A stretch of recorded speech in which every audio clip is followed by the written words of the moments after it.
हरे कृष्ण। श्रीमद् भागवत तथा गीता में भगवान ने बार बार श्रीमुख से जोर देकर कहा है कि मेरे पाने का एकमात्र उपाय भक्ति ही है। मैं योग से, ज्ञान से, जप से, तप से, समाधि से तथा यज्ञादि अन्य वैदिक कर्मों से इतना तुष्ट नहीं होता जितना कि भक्ति से प्रसन्न होता हूँ। केवल अनन्य भक्ति के ही द्वारा मेरा यथार्थ ज्ञान होता है कि मैं कैसा हूँ और मेरा प्रभाव कितना है। जिस भक्ति की इतनी महिमा है, वह भक्ति जिसके हृदय में हो, उस भाग्यवान भक्त के महत्व का वर्णन भला कौन कर सकता है। वास्तव में भगवान और भक्त नाम मात्र के ही लिए दो हैं। भक्त भगवान के साकार विग्रह का ही नाम है। भगवान स्वयं ही कहते हैं, मैं तो भक्तों के अधीन हूँ।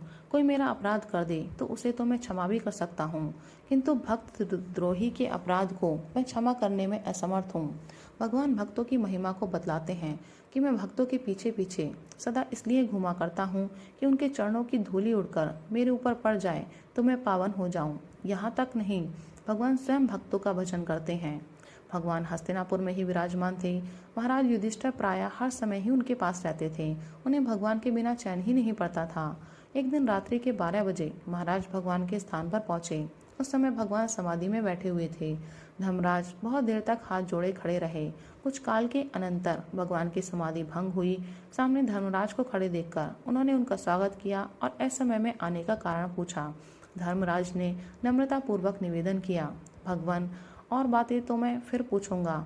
इस समय जो मुझे बड़ा भारी संशय हुआ है उसका उत्तर पहले दीजिए। आप चराचर जगत के एकमात्र स्वामी हैं। संपूर्ण प्राणियों के आप ही भजनीय हैं। ऋषि, महर्षि, देव, दानव, देवता तथा मनुष्य सभी आपका ध्यान करते हैं। इस समय आपको समाधि में बैठा देखकर मुझे महान कौतूहल उत्पन्न हुआ है कि आप किसका ध्यान करते होंगे।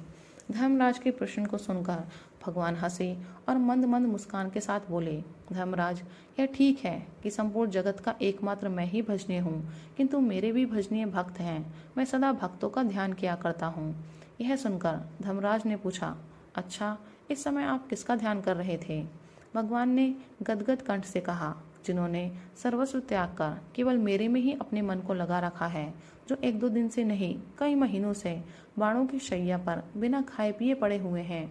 संपूर्ण शरीर तीरों से भिदा होने पर भी जो मत परायण ही बने हुए हैं, उन्हीं भक्तराज भीष्म पितामह का मैं इस समय ध्यान कर रहा था। भगवान की इस भक्त वत्सलता की बात सुनकर भक्ति की सर्वश्रेष्ठता के संबंध में किसे संशय रह सकता है। भगवान ही इस जगत के एकमात्र आश्रय हैं। उनकी भक्ति उनकी कृपा के बिना प्राप्त ही नहीं हो सकती।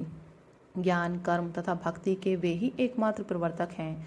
जब कर्म की शिथिलता देखते हैं तब आप नरपति विशेष के रूप में उत्पन्न होकर कर्म का प्रचार करते हैं। जब ज्ञान का लोप देखते हैं तब मुनि विशेष के रूप में प्रकट होकर ज्ञान का प्रसार करते हैं। और जब भक्ति को नष्ट होते देखते हैं तब भक्त विशेष का रूप धारण करके भक्ति की महिमा बढ़ाते हैं। उन्हें स्वयं कुछ भी कर्तव्य नहीं होता, क्योंकि स्वयं परिपूर्ण स्वरूप हैं। लोक कल्याण के निमित्त वे स्वयं आचरण करके लोगों को शिक्षा देते हैं।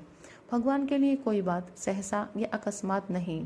जिस प्रकार नाटक का एक अभिनय देखने के अनंतर हम प्रतीक्षा करते रहते हैं कि देखें अब क्या हो, इतने में ही रंगमंच पर सहसा दूसरे नए पात्रों को देखकर हम चकित हो जाते हैं। किंतु नाटक के व्यवस्थापक के लिए इसमें सहसा या अकस्मात कुछ भी नहीं।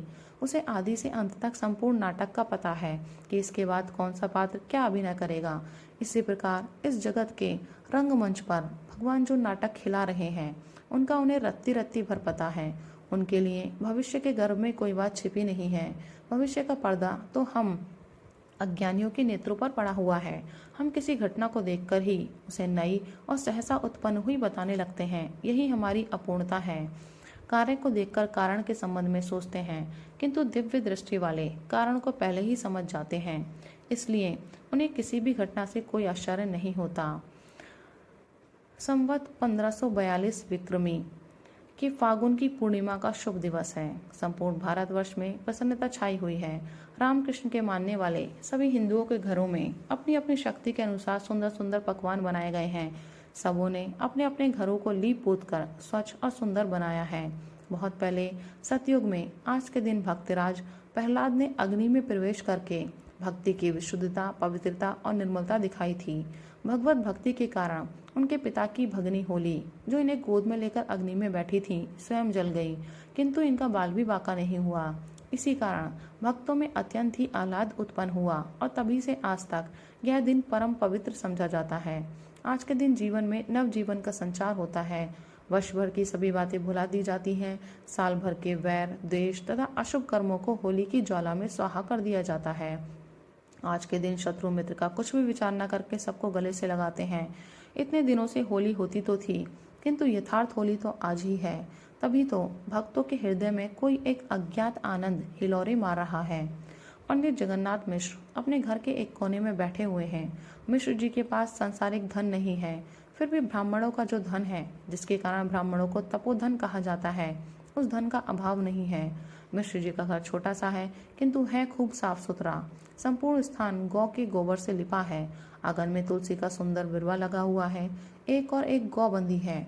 ब्राह्मणी ने तांबे के तथा पीतल के बर्तनों को खूब मांझकर एक और रख दिया है।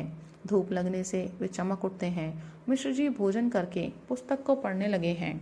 तीसरे पहर के बाद शची देवी को कुछ प्रसव वेदना सी प्रतीत हुई। घर में दूसरी कोई स्त्री थी नहीं। सास तथा देवरानी जेठानी सभी सिलहट में थीं। यहाँ तो शची देवी का पितृगृह था, इसलिए पंडित चंद्रशेखर, आचार्य रत्न की पत्नी, अपनी छोटी बहन को इन्होंने बुला लिया। धीरे धीरे वेदना बढ़ने लगी और साथ ही भक्तों के अज्ञात आनंद की भी वृद्धि होने लगी। भगवान मरीचि मलिन अस्ताचल को प्रस्थान कर गए थे, किंतु तो भी पूर्णिमा के चंद्र उदय नहीं हुए, कारण कि वे चैतन्य चंद्र के उदय होने की प्रतीक्षा में थे। इसी समय राहु ने सुअवसर पाकर चंद्रमा को ग्रस लिया। ग्रहण का स्नान करने के निमित्त नवद्वीप के सभी घाटों पर स्त्री पुरुषों की भारी भीड़ थी। असंख्य नर नारी उस पुण्य अवसर पर स्नान करने के निमित्त एकत्रित हुए थे। सभी के कंठों से राम कृष्ण हरि की मधुर ध्वनि निकल रही थी। जो कभी भी भगवान का नाम नहीं लेते थे, वे भी उस दिन प्रेम में उन्मत्त होकर कृष्ण कीर्तन कर रहे थे। हिंदुओं को चिढ़ाने के ब्याज से मुसलमान भी हरि बोल कहकर हिंदुओं का साथ दे रहे थे। इसी महान आनंद के समय में नाम अवतार श्री गौरांग देव का प्रादुर्भाव हुआ। शची देवी की भगनी ने यह शुभ समाचार मिश्र जी को सुनाया। मिश्र जी की प्रसन्नता को तो कुछ ठिकाना ही न रहा। ये तो पहले से ही अत्यधिक आनंदित थे, किंतु अब तो उनके आनंद की सीमा ही न रही। क्षण भर में बिजली की तरह यह समाचार मोहल्ले भर में फैल गया। स्त्री पुरुष जिसने भी सुना, वही मिश्र जी के घर दौड़ा आया। श्री अद्वैताचार्य की धर्मपत्नी, श्री वास जी की स्त्री आदि शची देवी की जितनी अंतरंग सहेलियां थीं, ये उपहार ले लेकर बच्चे को देखने के लिए आ गईं। विश्व रूप के द्वारा समाचार पाकर शची देवी के पिता नीलांबर चक्रवर्ती भी उपस्थित हुए। वे तो प्रसिद्ध ज्योतिषी ही थे। उसी समय उन्होंने गणना करके लग्न निकाली और जन्म कुंडली बनाकर ग्रहों के फल देखने लगे। इतने शुभ ग्रहों को देखकर वे आनंद से गदगद हो उठे और मिश्र जी से बोले, यह बालक कोई महान पुरुष होगा। इसके द्वारा असंख्य जीवों का कल्याण होगा।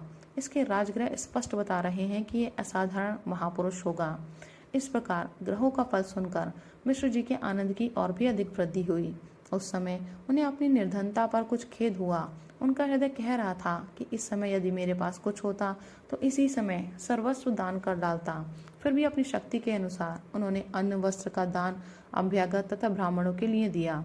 इस प्रकार वह रात्रि आनंद तथा उत्साह में ही व्यतीत हुई। दूसरे दिन धुलेंडी थी। उस दिन सभी परस्पर में मिलकर धूली की तथा अबीर गुलाल और रंग से होली खेलते हैं। बस उसी दिन कट्टर से कट्टर पंडित भी स्पर्श का भेद नहीं मानते। सभी परस्पर में मिलते हैं। उस दिन भक्तों में महान आनंद रहा। एक दूसरे पर उत्साह के साथ रंग गुलाल तथा दधी हल्दी डाल रहे थे, मानो आज नंदोत्सव मनाया जा रहा हो। भक्तों ने अनुभव किया कि आकाश में देवता उनकी प्रसन्नता में अपनी प्रसन्नता मिलाकर जय घोष कर रहे हैं और भक्तों को अभयदान देते हुए आदेश कर रहे हैं कि अब भय की कोई बात नहीं। तुम्हारे दुर्दिन अब चले गए। अब नवद्वीप में ही नहीं, संपूर्ण देश में भक्ति भागीरथी की एक ऐसी मनोरम बाढ़ आएगी जिसके द्वारा सभी जीव पावन बन जाएंगे और चारों ओर हरि बोल यही सुमधुर ध्वनि सुनाई पड़ेगी। राधे राधे।